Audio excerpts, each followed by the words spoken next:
संत कबीर दोहा। करक करे जे गड़ी रहे, बचन बरक्स के फांस। निकसाए निकसे नहीं, रही सो काहूँ गास।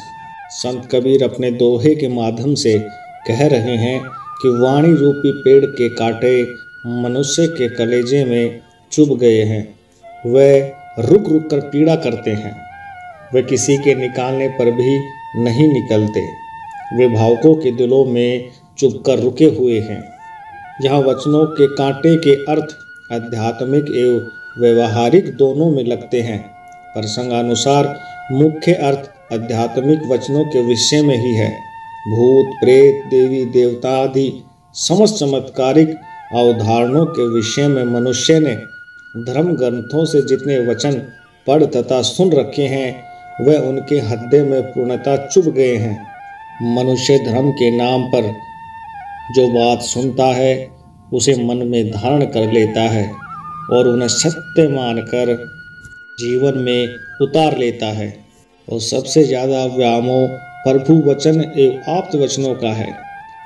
आदमी धर्म और भक्ति के नाम पर इतना अंधा बन जाता है कि उनके नाम पर धर्म ग्रंथों में जो कुछ कहा गया है उन पर विचार करना ही नहीं चाहता।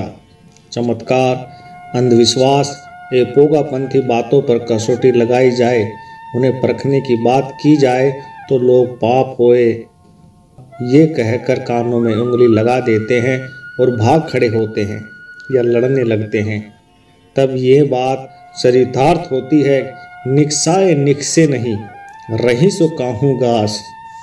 दूसरे व्यवहारिक क्षेत्र के वचन हैं, किसी ने किसी को कुछ कह दिया है और उसके मन में वह बात चुभ गई है तो निकालने पर भी नहीं निकलती।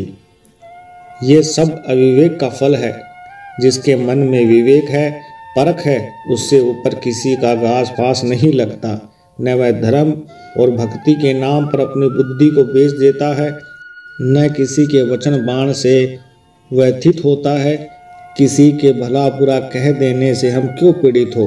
किसी की बातों से यदि हम शुद्ध होते रहे तो इसका अर्थ है कि हम पशु हैं और हमें कोई जिधर चाहे हाँकता रहे, हम दूसरों द्वारा हाके जाते रहें।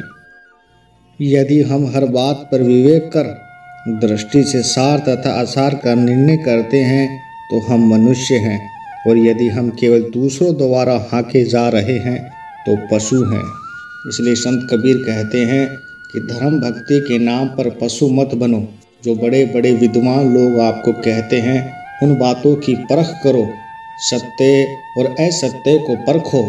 जब उस बात की सत्य असत्य समझ आ जाए तब उस बात को ग्रहण करो। संत कबीर हमें बहुत जगह समझाते हैं। उनकी वाणियों से हमें सत्य असत्य की परख होती है। अगर सतगुरु कबीर वाणियों की वीडियो आप देखना चाहते हैं तो हमारे YouTube चैनल को सब्सक्राइब करें। धन्यवाद।